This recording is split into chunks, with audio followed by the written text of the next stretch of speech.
channel. My name is Jolsna. Today I am going to discuss about the base excision repair mechanism. Okay, let's get started. Hi friends, today we are discussing about base excision repair mechanism. It is a single strand repair mechanism when DNA, you can see here a double stranded DNA. You can see here there's a double stranded DNA, and DNA is exposed to chemicals or radiations. It is spontaneously damaged to the bases. When DNA exposed to chemicals or UV radiation, it is spontaneously damaged to these bases, and single base damaged in many times. Single base is getting damaged in many times in the base excision repair mechanism. That means adenine, thymine, guanine, cytosine, and it is mediated by the hydrolytic deaminations, oxidation, or alkylations. And these methods, the DNA getting damaged, bases getting damaged. Okay, and hydrolytic deamination most pronounced in this case. So bases form to abnormal bases like cytosine gets changed to the uracil, adenine get changed to the hypoxanthine, and in guanine to the xanthine. And these hydrolytic deamination or other oxidation alkylation methods are getting repaired by the base excision repair mechanism. That means the single base is repaired. And enzymes in base excision repair are DNA glycosylase removes the damaged base, DNA glycosylase enzyme, then AP endonuclease.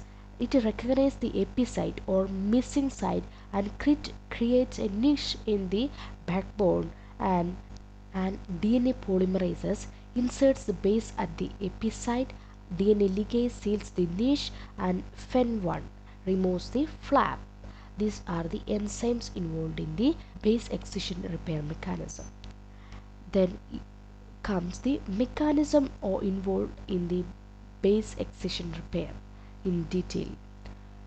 Okay, these are the double stranded normal DNA.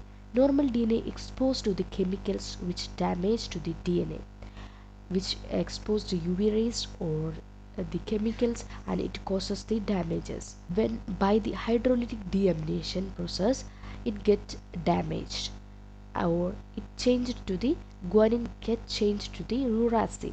Guanine, sorry, guanine base is with, instead of cytosine it get the uracil, and you can see in this picture. Okay, it get changed to the binds with the uracil,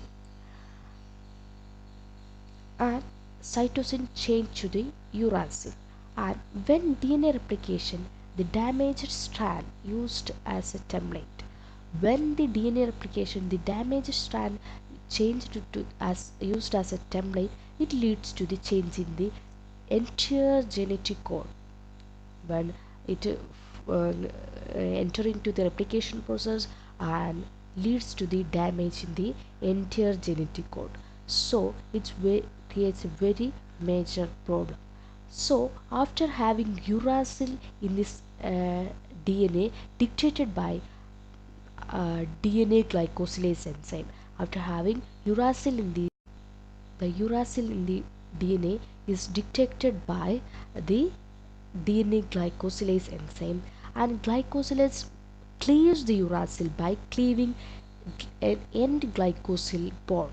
It cleaves the uracil bond. It cleaves the uracil. DNA glycosylase cleaves the uracil, and by the glycosidic bond, it cleaves the end glycosidic bond, and it creates an AP site or missing site, apurinic site. A missing site is recognized by AP endonuclease. AP apurinic site is recognized by AP endonuclease. AP endonuclease cleaves the DNA. AP endonuclease cleaves the DNA, and you can see there is a 3' to 5' end, 3' end. What happens? A polymerase comes and fix the DNA. Okay, polymerase comes and gaps filled by the DNA polymerase and ligase enzyme. 3' OH adds the nucleotides and fills the gap by the DNA ligase enzyme. In this way, the base excision repair takes place. Finally, DNA polymerase ensures the missing base, that is C in the C, and Nick is sealed by the DNA ligase enzyme. In this way, base excision repair takes place. Okay, thank you.